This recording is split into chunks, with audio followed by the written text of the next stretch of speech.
Mama ni mjamzito. Mama mjamzito azingatie nini ili kuzalisha mtoto ambaye atafaa kwa ajili ya ufalme wa mbinguni? Nikaribishe mchango dakika 2. Mama mjamzito azingatie nini? Au hatujui? Kama hatuna hiyo elimu, tutoke hapa. Mimi nilisimama hapa sio kwamba nina elimu, lakini naamini kuna vitu hivyo. Watu mmesoma roho nabii. Karibu dokta. Mpelekee maiki pale. Maiki ipo moja.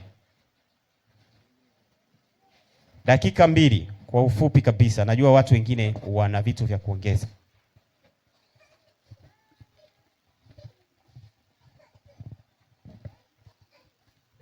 Bwana Yesu asifiwe.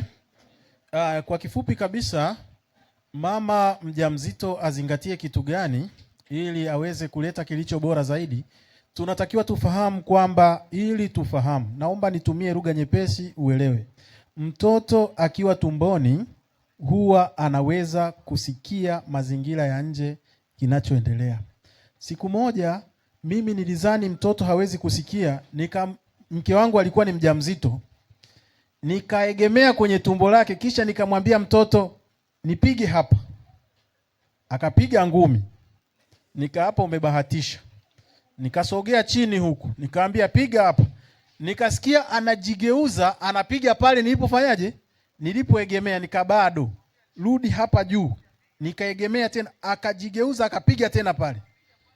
Hiyo inathibitisha kwamba mama akibeba mtoto, mawasiliano na energy ya nje inaweza ikamfikia mtoto ndani.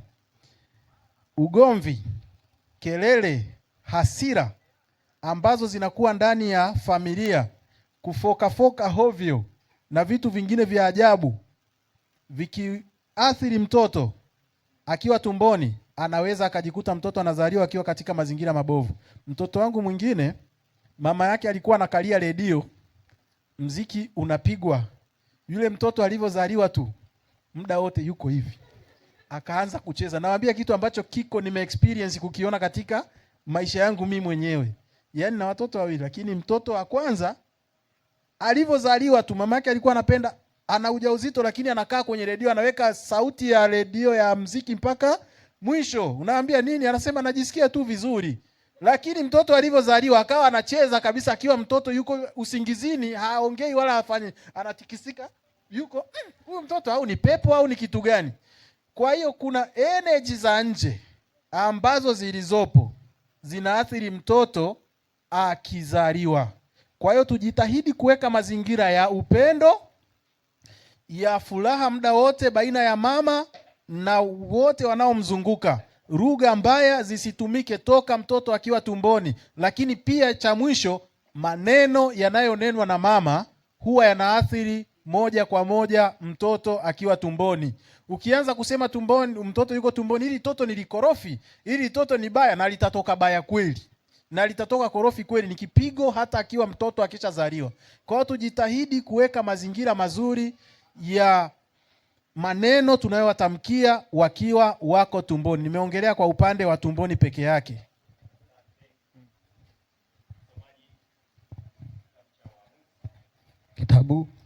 Kitabu cha Waamuzi sura ya 13. Waamuzi sura ya 13 mstari wa 13 na 14. Ngoja nisome, naona hujafika. Malaika wa Mungu akamwambia Manoa, katika hayo yote niliyomwambia huyo mwanamke, na ajiadhari asile kitu chochote kitokacho katika mzabibu, wala asinywe divai wala mvinyo, wala asile kitu chochote kilicho najisi. Hayo yote niliyomwamuru na ayatunze. Nauliza swali, kuna athari gani katika chakula? Chakula kinaathiri vipi mtoto aliyeko tumboni? Kwa wale wataalamu mtusaidie. Karibu.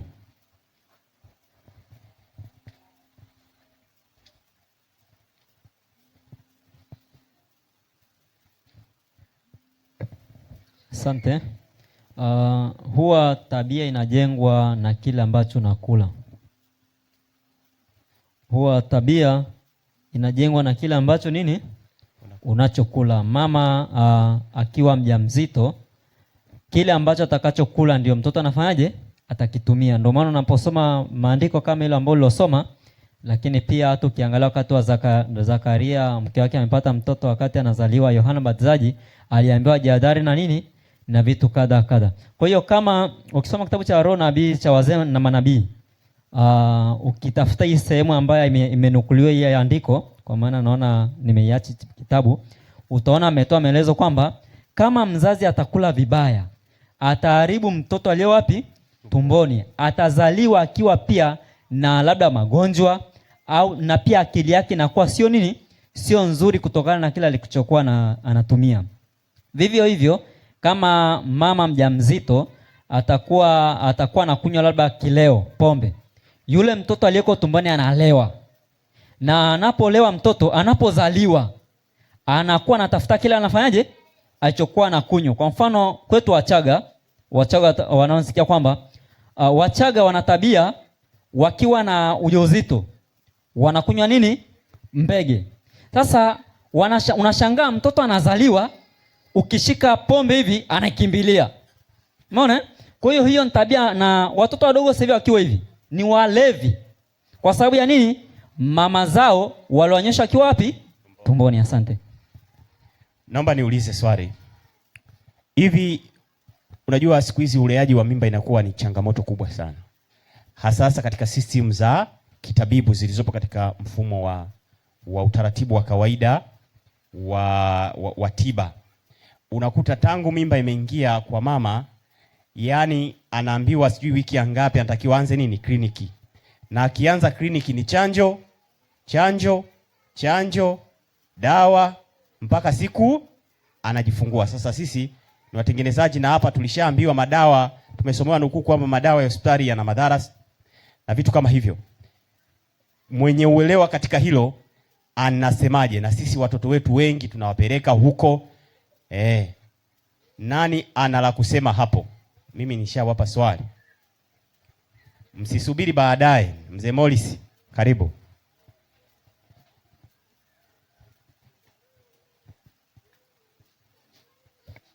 Na Yesu asifiwe. Jamani, utaratibu wa kimbingu ni ule ule. Kila apandacho mtu ndicho atakachovuna. Waingereza wanasema we are in we eating, yaani tupo vile tunavyokula. Wakati unapotafuta kupata mtoto mwadilifu, hata mbingu zilijua. Jaribu kuangalia wakati Yohana Mbatizaji akichukuliwa mimba, mwangalie Samson alivyokuwa akichukuliwa mimba, mwangalie na huyu Manoa kitu alichoambiwa. Haya maneno si kwamba yalishapitwa na wakati. Tuna vitabu vingi vya afya Mungu ametusaidia kwa ajili ya nabii kumfunulia. Kuna afya na raha, kuna afya harisi, lakini pia kuna vile ambavyo tumeviandika sisi kama madaktari wa tiba mbadala, turejee Eden. Na kuna kitabu kinaitwa Jenga Afya Yako. Haya mambo yote tunayafanya kwa sababu ya kuepuka na hivi vitu ambavyo vina madhara kwa ajili ya uzao. Unapozungumzia swala la kupata mtoto aliye bora, unazungumzia kula, kunywa, kuzungumza na vitu vingine vyote. Naomba tusome kile kitabu cha Mathayo sura ya 12, 36 na 37. Mathayo 12, 36. 36 inasema, basi nawaambia, kila neno lisilo maana watakalolinena wanadamu watatoa hesabu ya neno hilo siku ya hukumu. Asante sana. Mzazi anayekuwa na mimba alafu anakuwa ni mzoefu sana wa kutukanana na mumewe ndani ya nyumba, kila saa wanatukanana kana kwamba si wa Kristo, haitowezekana kumzaa mtoto ukamwambia usitukane, kwa sababu ameanza kuyasikia matusi tangu wapi? Na kile unachokipanda ndicho utakachovuna. Tabia inatengenezwa. Maandiko matakatifu, mtumishi wa Mungu Daudi, Roho wa Mungu akimtembelea alimwambia kwamba kwamba si vizuri kukaa barazani pa wenye mizaha wala kuwa na midomo michafu. Unaposikia midomo michafu, si hii midomo inayochafuliwa kwamba haujapiga mswaki. Mdomo mchafu unaokutia unajisi ni ule mdomo unaotamka machukizo, hauna mpaka wa kuzungumza, na hukumu ya Mungu inaanzia hapo. Ni kweli wewe haujaua wala hujafanya chochote, lakini yale maneno machafu yanachujwa na mbingu. Kisoma kile kitabu cha Ufunuo sura ya 11, wana matengenezo wanasimama pembeni mwa mizani ya patakatifu, wakipimwa kuanzia maneno, matendo na wanachokula. Kwa hivyo kabla ya kuasi amri 10 za Mungu, unaanza kwanza kuziasi sheria za asili ambazo ni sheria za afya. Kama hujazijua sheria za afya, usijidanganye kwamba unaweza kuzitii sheria 10 za Mungu. Asante.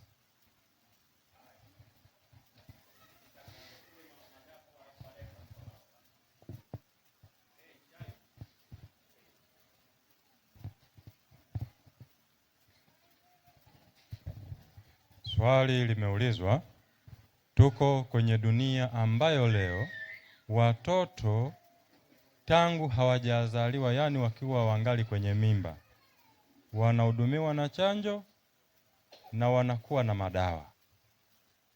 Sasa hapa tunatengeneza, swali likaulizwa, tunaweza vipi kuishi katika ya mazingira na sisi tukaweza kutengeneza na bado tukawa salama? Au pengine niongeze kwamba tukawasaidia na wengine ambao hawajaelewa. Sasa naomba nieleze maneno yafuatayo, kwamba sisi hapa tulipo bado tumekuwa na ulemavu wa kiakili. Tumedhani kwamba kutengeneza ni kutoka tu kule tulikokuwa, halafu tukaamua kujitangaza wana matengenezo. Lakini kwenye swala la kujitegemea katika kuishi na kujihudumia, halafu tuende hospitalini, ule bado ni ulemavu. Sasa huo ulemavu lazima tuuelewe, halafu tupige vita kwa namna ifuatayo. Sisi hapa tulipo tunajua tumeumbwa na Mungu, na Mungu huyo akaweka kanuni za kuishi. Dakika 2. Kwa hiyo hizo kanuni za kuishi, moja, ninaomba kwamba kila mmoja aliyeko hapa aelewe bayana na zitekeleze kanuni za afya. Zipo katika Roho ya Nabii, imezifafanua vizuri. Hiyo ni namba 1, hilo ni jukumu la kila mtu. Namba 2, kuhusu malezi ya watoto. Hapa tulipo sisi wazazi tayari, kama wewe unajijua ni mzazi, elewa namna ya kulea watoto wako kwa kumtegemea Mungu na kwa kutumia maarifa yaliyo salama kwako wewe mwenyewe, aidha kwa kusoma Biblia, aidha kwa kutumia roho ya nini? Ya unabii. Lakini 3, elewa namna ya kulea mimba kabla ya kubeba mimba au kabla ya kufikiria nini? Mimba. Yaani wewe tu kwa sababu unategemea kwamba nitabeba mimba au nitabebesha mimba, elewa namna ya kubeba hiyo mimba mapema. Na nasindikiza kwa ushahidi wa maandiko yafuatayo. Yeremia 17 fungu lile la 5 mpaka la 7 linasema hivi. Bwana asema hivi: amelaaniwa mtu yule amtegemeaye mwanadamu, amfanyaye mwanadamu kuwa kinga yake, na moyoni mwake amemwacha Bwana. Maana atakuwa kama fukara nyikani, hataona yatakapotokea mema, bali atakaa jangwani palipo ukame, katika nchi ya chumvi isiyokaliwa na watu. 7, amebarikiwa mtu yule amtegemeaye Bwana, ambaye Bwana ni tumaini lake. Katika maandiko haya ninaomba nioanishe hivi kwamba kwenye dunia sasa hivi sisi tumegeuzwa akili, kwamba leo katika masuala yote ya afya na swala zima la kudhibiti magonjwa tuwategemee watu wanajiita na wengine wanaitwa wataalamu wa nini? Wa afya. Huu ndio chanzo cha ulemavu wa swala la kudhibiti magonjwa na matatizo mengine yanayohusiana na magonjwa na malezi kwa ujumla. Asante. Karibu rafiki pale, mimi point nazichukua hapa, nitaainisha mwisho. Alafu mama pale ujiandae, nilipokea ushuhuda wako, nadhani utasaidia kujibu swali langu. Karibu pale, alinyosha mkono au mchango shaisha. Karibu, dakika 2. Asante. Kama kuna swala nyeti ambalo kila mtu anatakiwa kuwajibika kwalo ni hilo. Sasa bahati mbaya sisi tukoje? Yaani kutafuta maarifa kama wewe ukaishi kwa maarifa, shida sana. Kama kuna kitu ambacho mwanamke au wale wazazi wangetakiwa kujua, wajue umuhimu hasa wa lishe bora. Yaani wewe mwenyewe uyajue mambo haya, ujue zile kanuni za afya. Wanasema kila ulacho ndio wewe. Yaani ni hivi, ukila chakula ambacho ni dhaifu, kisichofaa, na wewe utakuwa hivyo hivyo. Hata chakula cha kiroho. Kama chakula cha kiroho sio kinachotia nguvu, ni goigoi, kitazalisha washiriki goigoi. Kwa hivyo wakina mama wanatakiwa waijue elimu hii muhimu sana wakati ule wa ujauzito. Ndio sababu mazingira yalikuwa yanawekwa kwa wale wacha Mungu, yalitakia mama awe makini sana kwa kile anachokula. Akila chakula najisi, ina maana kitanajisi mpaka nani? Mpaka mtoto. Alafu tukumbuke kwamba sisi ni hekalu la nani? Muda wote kumbuka kwamba mwili wako wewe sio mali yako. Kuna Mungu aliyeumba ambaye ameweka kanuni. Kwa hiyo zile kanuni za afya ni za msingi na za muhimu. Na bila kuziheshimu hizo, madhara yake leo tunayashuhudia. Hao watoto unaoona si mazezeta, watoto mataira. Hilo sio kwamba ni jukumu la yule mzazi ambaye kujua wajibu wake. Madhara yake ndio kuleta zezeta, kuleta sui, na yote ni madhara hayo. Kwa hiyo mama, wakina mama hawa labda ingebidi kulingana na hali yetu hii, kwa sababu ni wazito kujifunza. Muda wote unatakiwa walishwe tu bila wao kushughulika. Basi kitu ambacho kingetakiwa, tungekuwa hapa labda tuwaweke pembeni, tuwafundishe moja kwa moja. Kama mama unapokuwa mjamzito epuka chips. Mama unapokuwa mjamzito epuka soda. Haina virutubisho vya aina yoyote. Matokeo yake unapovitumia vinakwenda kuleta athari.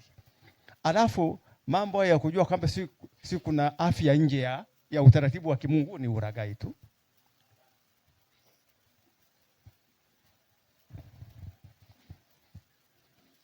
Patie mama maiki pale, alafu utamrudishia dokta. Unajua kuna vitu vya malezi ya watoto wakiongea wa mama vinaweza vikaeleweka zaidi. Swali nimeuliza kuhusu chanjo. Kuna wengine wanasema usipige chanjo. Mimba kabla hujapiga chanjo, ukienda kujifungua wanakufukuza kwenye hospitali. Tunafanyaje? Karibu mama. Bwana Yesu asifiwe. Amen. Unajua hili ni swala ni swala la imani. Na kuna upekee katika imani. Fundisho hili la Waadventista ambalo limefundishwa muda mrefu. Ukisoma kitabu hiki cha mashauri juu ya chakula na lishe, kimeeleza kwa mapana zaidi vile ambavyo chakula kinatenda katika mwili wa mjamzito au mtoto mdogo, vile ambavyo mtoto anazoea kula au vile ambavyo mwanaume anamtriti mke wake wakati yuko mjamzito au wakati ananyonyesha. Vyote hivyo vinahusisha, sio chanjo peke yake. Ila swala la hivyo, kuna mambo ambayo inatakiwa mtu mwenyewe binafsi ajifunze.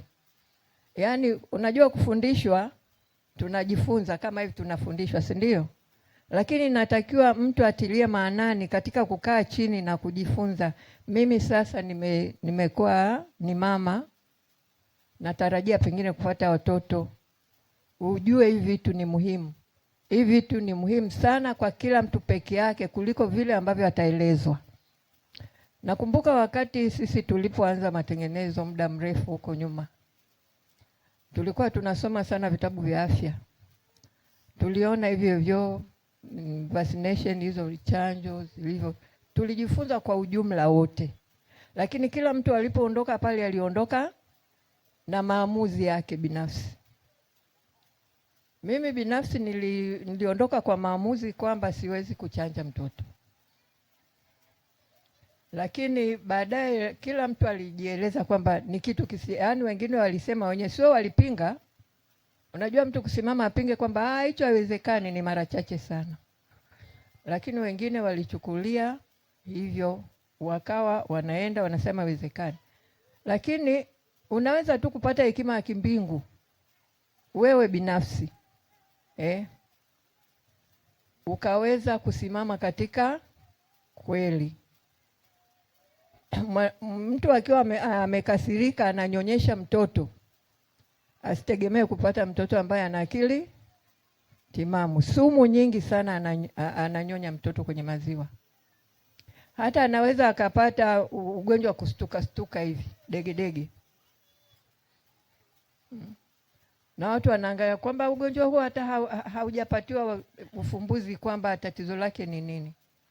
Lakini ni vile ambavyo, ndio maana inatakiwa sio mwanamke tu kwamba anaweza akajizuia, yaani mwanaume atambue sasa hivi sisi ni wazazi.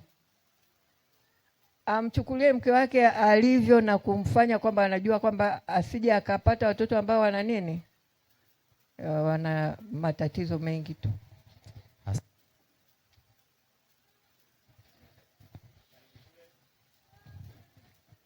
Changia hapo, halafu tutoke hapo twende kwenye jambo lingine, kwenye swala.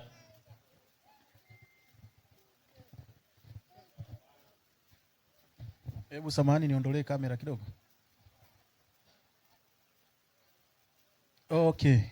Natamani huwa maana nikiongea vitu vingine, kuna vitu vingi sana wanavificha kwa sababu ni makombora mazito. Nikisema ni apply direct, kuna watu wanaweza kaandamana. Sikiliza niwaambie kitu kimoja. Unaposema chanjo, nikikueleza chanjo inavyotengenezwa au inavyozalishwa, kesho hutapeleka hata mtoto wako kumchanja. Nakwambia. Ni nani alishawahi kuona ugonjwa wa pepo punda hapa? Sema tu kweli, ushawahi kuona mtu ana ugonjwa wa pepo punda? Ni nani alishawahi kuona ugonjwa wa polio? Kati ya watu 10 hapa hivi au 50 kuna 2 tu. Nani alishawahi kuona ugonjwa wa polio? Hakuna.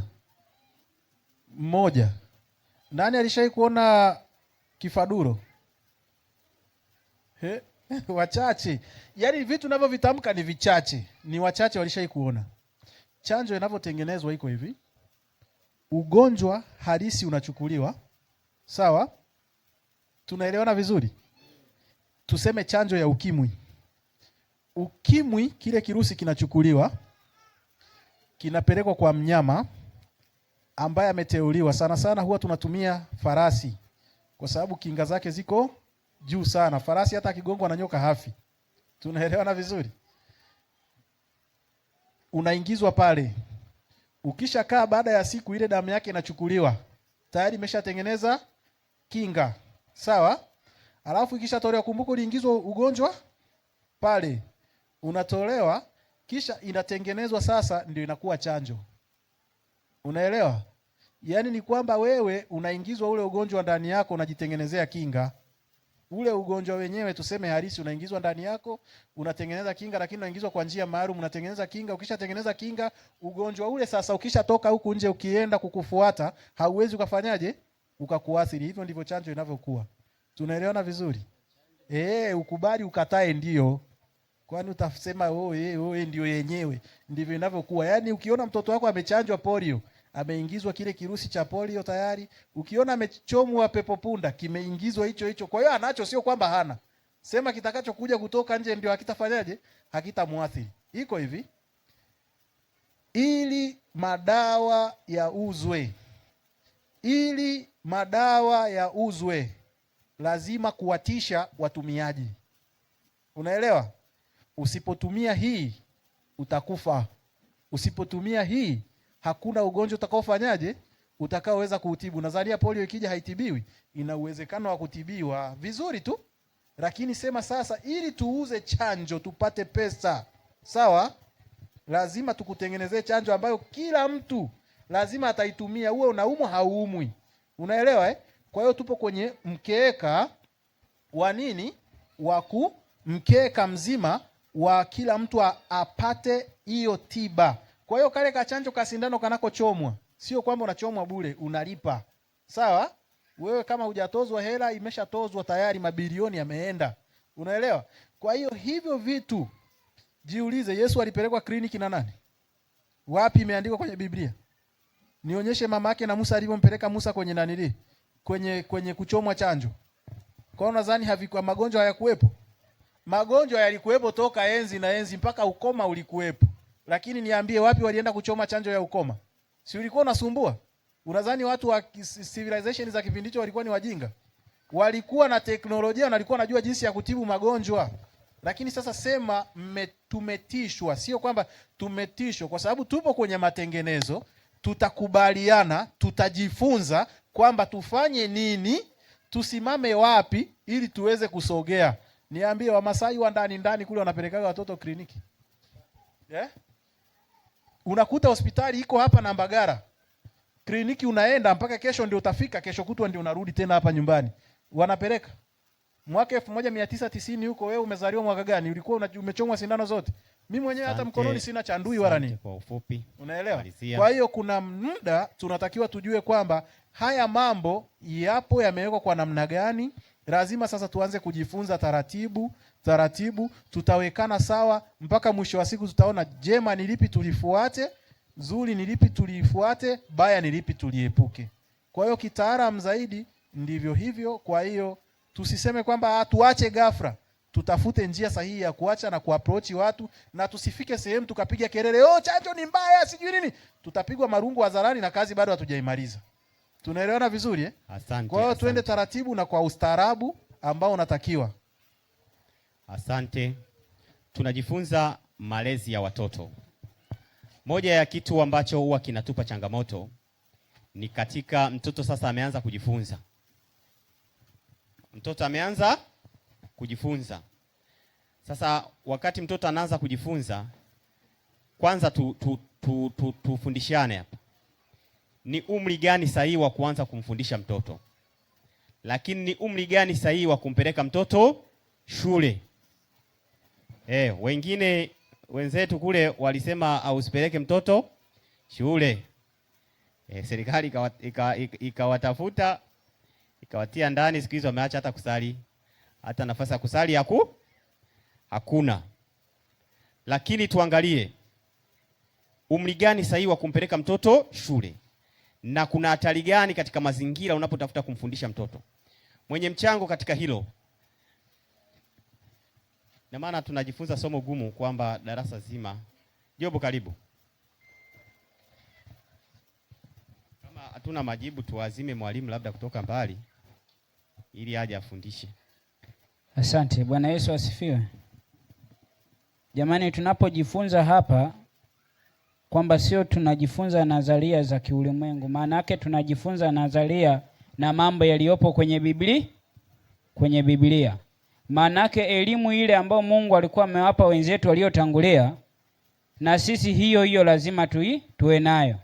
Na ndio maana ukisoma kile kitabu cha Warumi anatuambia kwamba mambo yaliyotangulia kuandikwa yaliandikwa ili kutufundisha nini sisi ambao tunafikiwa mwisho wa wakati huu. Kwamba tunapoangalia Israeli, watoto walikuwa wanapelekwa mashuleni wakiwa na umri kuanzia miaka 12. Si ni kweli jamani?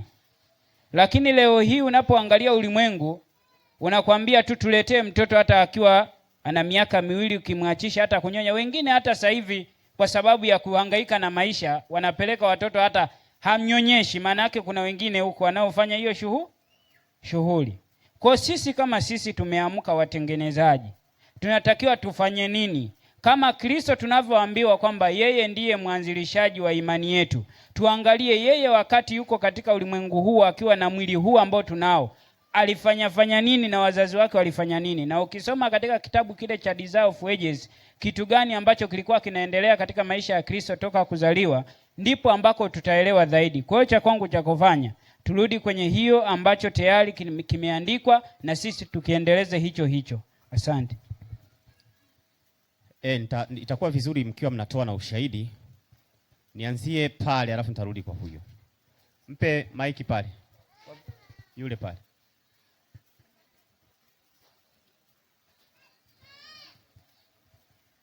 Malezi ya watoto. Vijana mnatarajia kupata watoto na kuoa.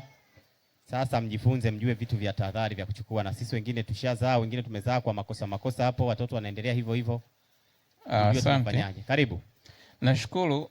Mimi huenda nitazungumzia tu kwa ufupi, ingawa ni katika mtazamo huenda kwa tofauti kidogo.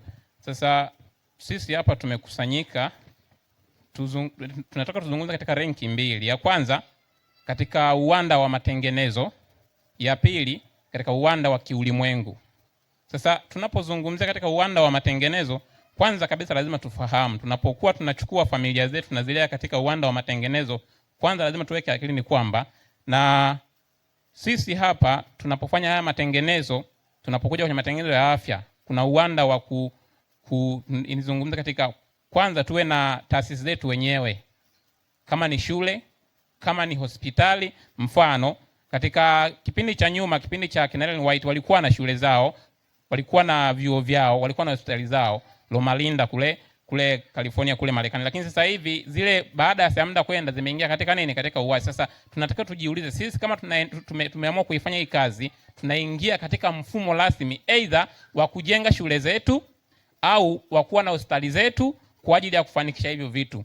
La sivyo, kama tunakubali kuingia katika ulimwengu, tunaendana na matabaka pamoja nini na ulimwengu. Watoto wetu tutakapokuwa tunawalea, tunakubali kuwapeleka katika chanjo za hospitali yale, tunakubali katika kuwapeleka zile shule ili walelewe katika maadili yale. Tunazunguka katika uwanda huo. Niishie tu hapo kwanza, asante. Bado swali linabaki pale pale. Tuzungumzie mtu ni mjamzito sasa hivi au ana mtoto anatakiwa kwenda shule. Hiyo ya kujenga shule tutajenga Mungu akifanya nini? Akitujalia. Daycare hizi ipi na unafuu? Sawa, ndio sasa hivi hatuna daycare ya kwetu. Mtoto anatakiwa labda malezi yake hapo yakaeje? Karibu. Huyu hapa ni mkono alinyanyua. Asante. Tukianza kuangalia kwamba jambo la malezi ya watoto na elimu, kwanza mtoto inatakiwa afundishwe toka akiwa tumboni. Jambo la kwanza, wazazi wa kina mama na kina baba inabidi waelewe hili. Mtoto akiwa tumboni afanyaje? Afundishwe. Kuna kisa mzee ametoa hapo na kiamini na ni cha kweli. Sawa Jambo la pili, mtoto anapozaliwa inabidi mzazi aendelee kumfundisha kwa miaka ambayo zile alikuwa nazo, kama miaka 6 hadi miaka 8, kama atakuwa na hadi miaka 10. Tuko pamoja? Ajifunze. Kwa sababu mafundisho mzazi atakayemfundisha mtoto yatamsaidia hata kanapofanyaje? Anapokuwa. Tukisoma kwa Musa, ukachukua kitabu cha Wazee na Manabii, usome Musa. Musa amesomeshwa na mama yake. Akiwa anafanyaje? Anamfundisha akiwa kama mlezi wa nani? Wa Musa. Akawa anamfundisha, anamwambia, wewe sio mwana wa binti Farao, wewe ni Mwisraeli. Tuko pamoja? Wewe ni Mwebrania. Akaendelea kumfundisha hivyo na Musa akaendelea fanyaje? Kuja hivyo. Danieli na kina Shedraka hadi wakashinde pale Babeli wasinamia sanamu, walikuwa nafundishwa na nani? Na mama yake. Tuko pamoja? Waliposimama wanapinga, walikuwa najua lazima watapelekwa wapi? Babeli. Mama yake alikuwa ameshamwambia mtatekwa na mtapelekwa wapi? Babeli. Kwa hiyo watoto wafundishwe kwanza na nani? Na wazazi. Tunapowachukua basi tunawapeleka huko shule nyingine, waende warudi, lakini tufanyaje? Tuwafundishe. Kwa maana ukisema hapana usiwapeleke, utakamatwa. Pamoja? Waende, lakini mzazi ufanyaje? Unamfundisha. Tatizo kubwa ni kwamba sisi wazazi hatuna muda na watoto. Pamoja? Hatuna muda na nini? Wewe kazi yako utoe pesa, ununue daftari. Akirudi unamwacha. Badala ya kumwambia mtoto, umejifunza nini? Umejifunza kitu fulani. Aha. Sasa iko hivi na hivi na hii. Mungu anasema hivi na hii na hivi. Tumewaachia walimu wengine.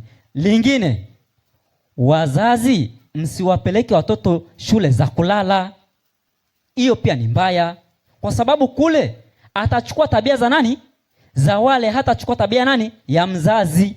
Kwa hilo pia ni baya. Mtoto mdogo wa miaka 6 unampeleka boarding. Unategemea huko anafundishwa nini? Akili kichwani. Asante. Patie weja. Huku kuna mtu amenyosha mkono? Basi mpatie weja pale. Malezi sahihi ya watoto. Huenda tunahangaika kwa sababu tulipita kwenye mikono isiyo sahihi.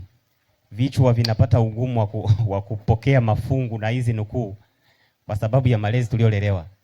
Karibu. Asante. Mimi nitajibu tu swali lile la pili kwa sababu walimu watakuwepo wengi na wengine pia wametoa michango kuhusiana na habari ya muda wa kupeleka watoto shule. Tasoma kitabu cha Kutayarisha Njia. Tasoma ukurasa wa 236 aya 3. Anasema hivi: msiwapeleke watoto wenu shuleni mapema mno. Yafaa mama angalie sana jinsi anavyomwamini mtu mwingine kumfundishia mtoto wake mchanga na kukuza tabia yake.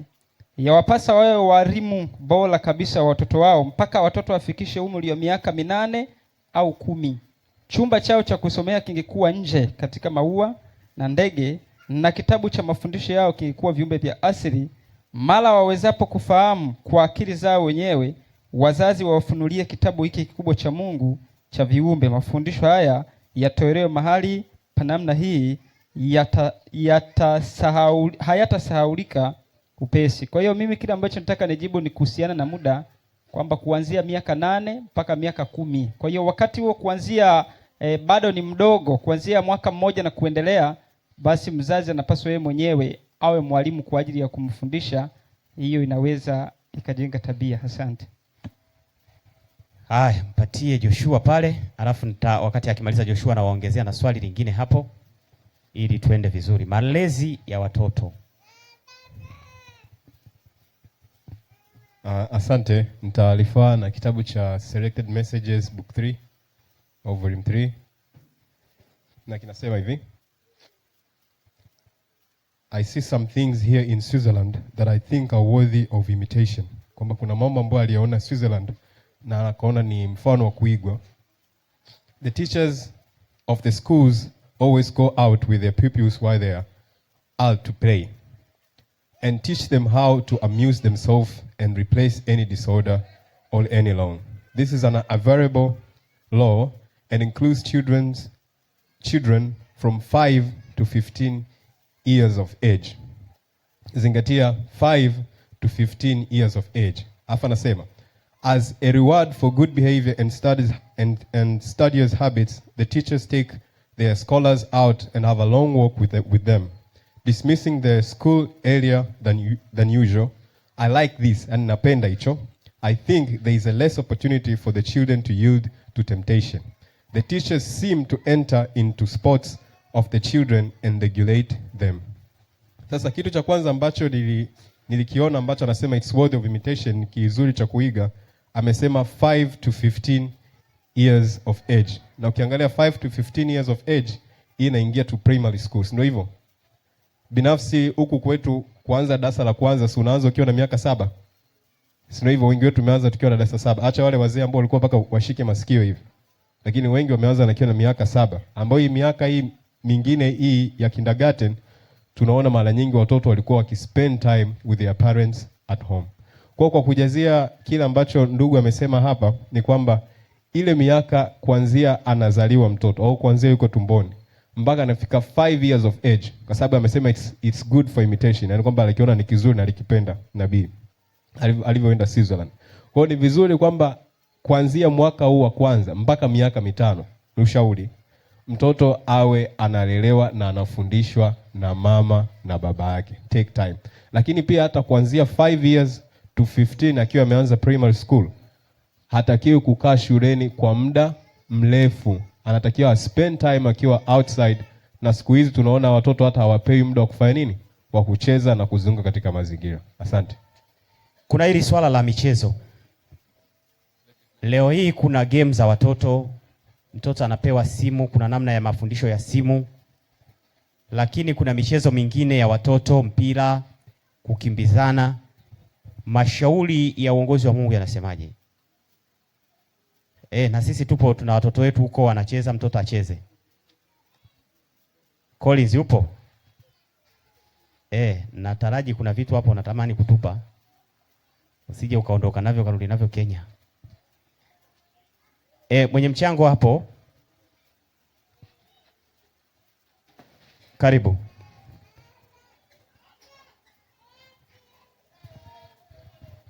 Asante. Kwa habari ya kucheza, naweza nikasema tu kwamba inamsaidia mtoto ubongo wake kuchangamka na kuwa mbunifu. Kwa wakati mwingine sisi wazazi tumezoea, tunapoona mtoto anacheza kwenye mchanga pale, unakimbia kweli kweli kwenda kumtoa, maana unaona kama anachafua nguo. Lakini ni utaratibu tu wa kawaida kwa binadamu. Lengo ni kumsaidia ule mtoto kuweza viungo na hata namna yake ya kufikiri kuweza kufanyeje, kukua.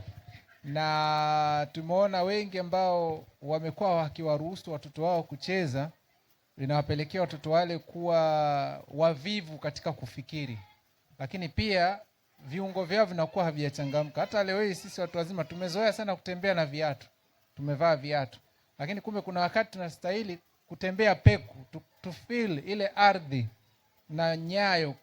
Kuna mguso fulani hivi au hisia fulani ambavyo unazipata kati ya ardhi na mwili wako.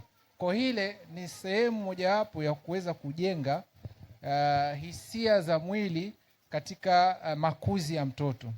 Lakini kubwa, michezo husaidia kufikirisha.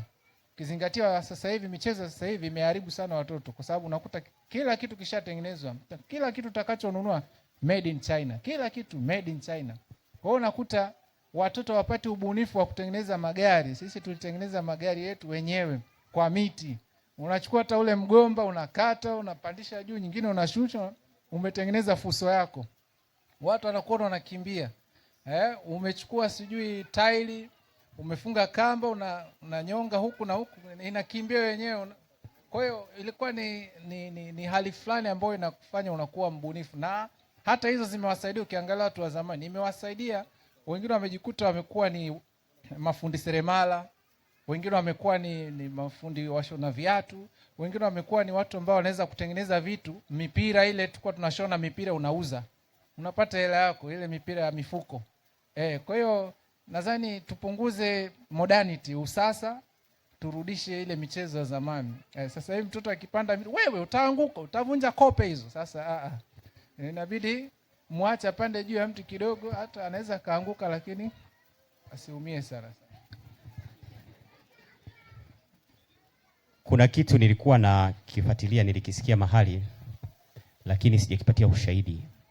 Athari za electronics kwa watoto, hasa hizi smartphone. Siku hizi wana iPad zao za kujifunzia. Kuna nchi moja wamebadilisha mtaala wao wa, sikumbuki ni nchi gani, wanaofuatilia vizuri. Nipi? Norway. Wamefuta matumizi ya electronics kwa watoto katika kufundisha watoto. Ina madhara makubwa. Lakini ukiangalia watoto sasa hivi, wengi watoto wadogo wanapenda kutumia nini? Simu. Na unakuta kitoto kimetulia na simu, hata kipigi kelele kinaweza kukaa pale hata lisaa lizima. Sasa nisome labda hichi ambacho kiko mtandaoni kwa hao wataalamu wenye vyombo vyao. Anasema many experts and recent global studies, kwamba wataalamu wengi na tafiti za hivi karibuni recommend that children under 13, wanashauri kwamba watoto chini ya miaka 13 should not use smartphone. Hawatakiwi kutumia smartphone, hawatakiwi kutumia hiyo simu ya touch, because early access is linked to high rate of anxiety. Kwamba kupata kuanza kutumia hivi vifaa mapema kunapelekea high rate of anxiety. Anxiety ni nini? Hofu. Depression. Depression Kiswahili kizuri, depression nini? Msongo. Sleep loss, kupoteza usingizi. And cyber bullying. Cyber bullying nini? Yani kunyanyapariwa. Yani mtoto anajikuta hajipendi kutokana na kwamba kuna vitoto fulani anaviona mtandaoni yeye afanani navyo. Kwa hiyo unajikuta mtoto yana anajiona, ya mimi, kwa nini mimi niko hivi? Au unajikuta mtoto sasa anaanza kukudai vitu ambavyo havipo. Mimi juzi mwanangu mdogo kabisa miaka 4 ananiambia mimi nataka niende skuru basi. Niende shule ya skuru basi, kwa sababu ameiona skuru basi inafanya nini? Inapita. Riski anazozitaja, anataja ya kwanza ni mental health. High risk of anxiety, negative body image, depression from heavy social media use. kwamba atakuwa na tatizo la akili, yupo kwenye hatari akitumia nini? Simu, kutokana na hivyo vitu vilivyotajwa. Kuna kupoteza usingizi, unakuta mtoto anashtuka kwenye usingizi halali ile ya moja kwa moja. Kuna distress, phone pull focus away from school, real world social skills and the physical play. Yani unakuta mtoto hana kitu cha kujibunia, kwa sababu anajua vitu vyote vya mtandaoni ni kubonyeza bonyeza hivi, hawezi kujitengenezea kitu cha kwake. Ndio hiyo kama mwenzetu aliyesema alikuwa na mgeni ambaye ametoka Ulaya, akifika pale yeye kazi za huko hana, anaweza kufanya nini? Kufanya. Alafu kuna online danger, exposure to cyberbullying, inappropriate content and stranger. Huko mtandaoni unaweza kumwachia mtoto simu. Vitoto hivi vidogo hivi vinaingiliana kinyume na maumbile, kwa sababu yeye havielewi. Wewe unaweza ukasema unakataa kwa sababu unafanya nini? Unaelewa, ila mtoto kila anachokiona anataka afanye nini? Akijaribu. Sasa anaingia kwenye simu wewe ya kwako ya mtu mkubwa ambaye wewe hujaweka kitu chochote, anabonyeza bonyeza hivi, na wanajua kubonyeza, anakutana na mambo huko mazito, akitoka hata kusimulia, ila ataenda kufanya nini? Majaribio. Sasa ndo hatari ambayo inatukabili katika malezi ya watoto. Muda wetu umeisha, lakini tulikuwa tunaenda kwenye kufungua. Ni wakaribishe, labda kwa vile tulipunjwa dakika 10, labda kuna mtu ana cha kuongea kabla sijafunga katika malezi ya watoto. Kuna huyu na huyu. Walimu wetu kutoka Kenya, natamani nisikilize jambo kutoka kwenu. Sitaki tuondoke bure katika hili. Mwalimu Dasha, una cha kuongea hapo kwa watoto? Karibu.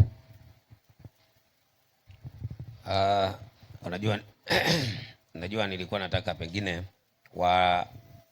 wengine wachangie, lakini katika swala hili la watoto ni mtihani, ingawa tunasema tu, lakini labda tumuombe Mungu atujalie kuyaishi yale ambaye tunayoyasema kuhusu watoto.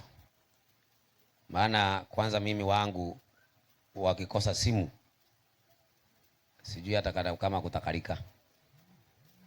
Sasa tunaposema sasa wasichukue simu, mimi na shida nitaenda kuanza aje? Najua fadhali kusema ukweli, lakini ni vibaya.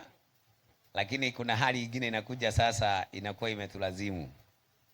Sasa tunaomba Mungu atujalie mahali tunaelekea tuweze kufanya matengenezo hata ya watoto wetu. Jambo lingine ni lilo ambalo nimesikia la mama kuzaa, alafu asiende mtoto wake akadugwe shindano. Mambo mengine tunasema tu, hiyo inaitwa theory. Sasa nataka mfanye practical, mumaanishe hivyo mnasema, tuone. Najua wale ambao kuna jamaa fulani najua ni mwana matengenezo balaa, reform piwa. Siku moja tulikuwa na yeye, siku moja sijui ni makabila yale yalikuwa huko chini huko. Huyo kwanza sasa huyo anazalisha bibi yake anazalisha. Sasa mimi ukiniambia niende nizalishe bibi yangu nafikiri mimi nitaweza. Nitatoroka kama ndege. Siwezi kusimama hapo. Lakini kuna wale ambao anazalisha hapo hapo. Unaona na anajua atapaka matawi gani. Sasa wangu nitakibia kwenda kwa hospitali akazalishwe huko. Unaona kama nitaokoa hiyo mtoto? Halafu kitu kingine, sasa siku moja nikawa watoto wanaitwa, wameasemekana shuleni wataenda kudugwa shindano. Mimi nikawa nimepigia mwalimu simu nikamwambia huyo mtoto yangu msidunge. Lakini mtoto akiona wakipaga laini mahali wanadungiwa, mtoto naye ameenda. Kwa hivyo akikuja nyumbani amedungwa. Sasa ili tumaanishe, labda tuseme tufugueni shule zetu ili tuondoke kwa hiyo lakini kama tutakuwa katika mazingira haya, hiyo ni story tunaongea. Lakini Mungu atujali tufanye matengenezo ya kwe. Asante, mimi naweza ongeza hiyo. Kipekee nimpe na bado mtu useme neno hapo kama mnataka kusema. Corin.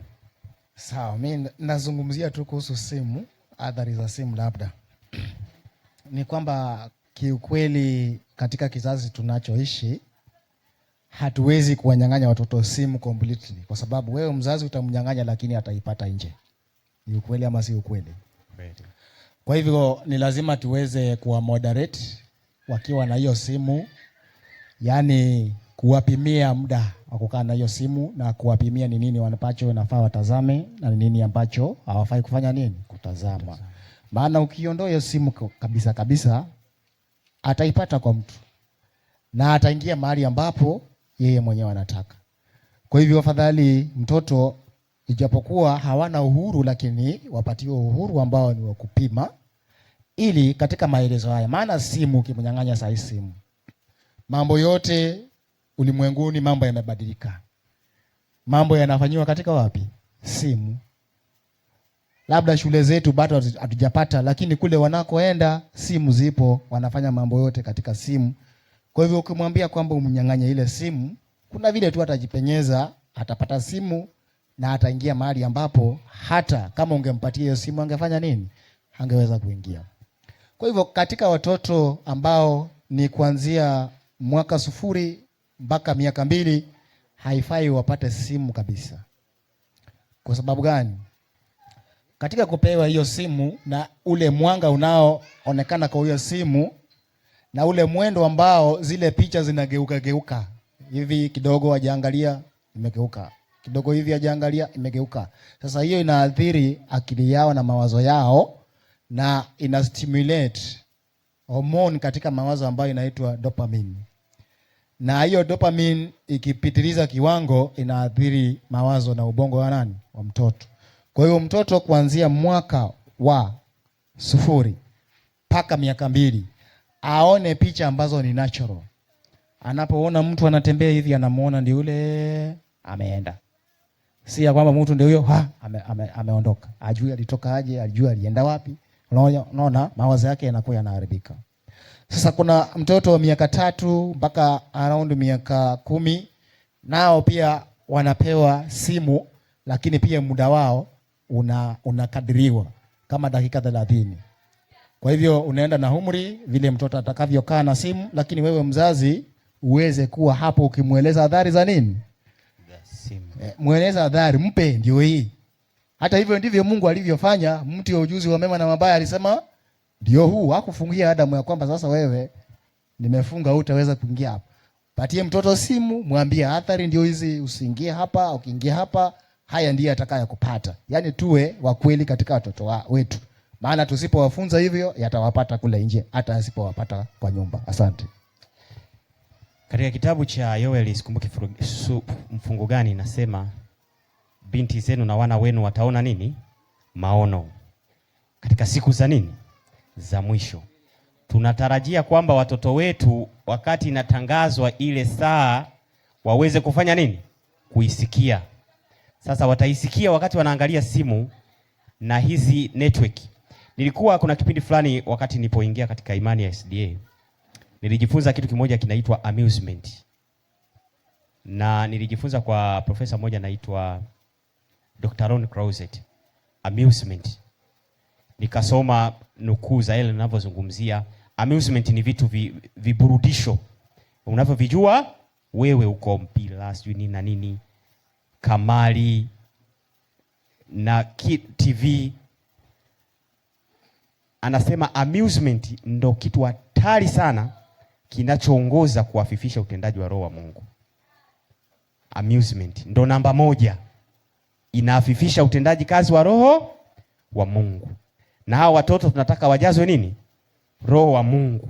Sasa tukiwa expose kwenye hizo amusement, alafu baadaye unazalisha, unashangaa mtoto anapiga walaki baru, usije ukashangaa. Hiyo ni kitu ambacho ushafanya nini? Ushakitengeneza. Mungu atusaidie. Mimi nikamsikiliza huyo pastor, alikuwa anatoa ushuhuda kwamba yeye alivyosoma hicho kitu akafanya uamuzi wa kufungia TV. Alikaa na familia yake na mke wake wakafungia nini? TV isiangaliwe pale. Baada ya alivyofungia, matokeo yake watu, ibada ikawepo nyumbani, watu wakawa nasali wakati nyuma walikuwa hataki hata kufanya nini? Kusali. Sasa mimi nika practice kidogo nyumbani kwangu. kidogo nikagundua kwamba kumbe unaweza ukaishi maisha bila TV na pasiwepo malalamiko. Lakini kwa mazingira ukidefine tu haraka haraka ni kitu ambacho hakiwezekani, kigumu. Mungu atusaidie. Tupige magoti tuombe.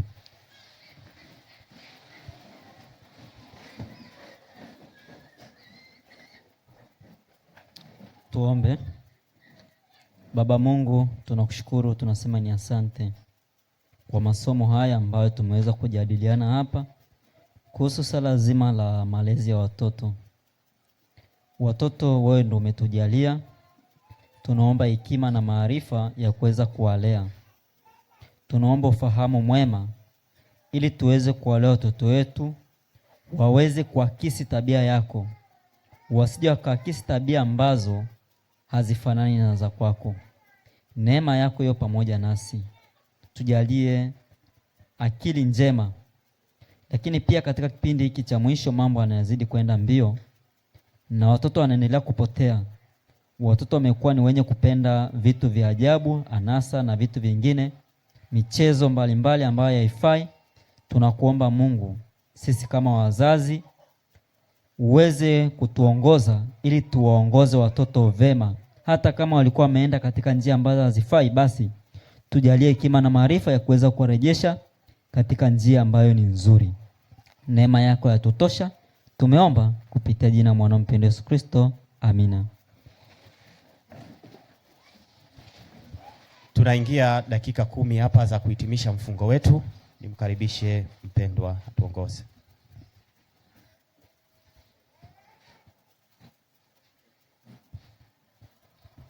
Wimbo namba 13.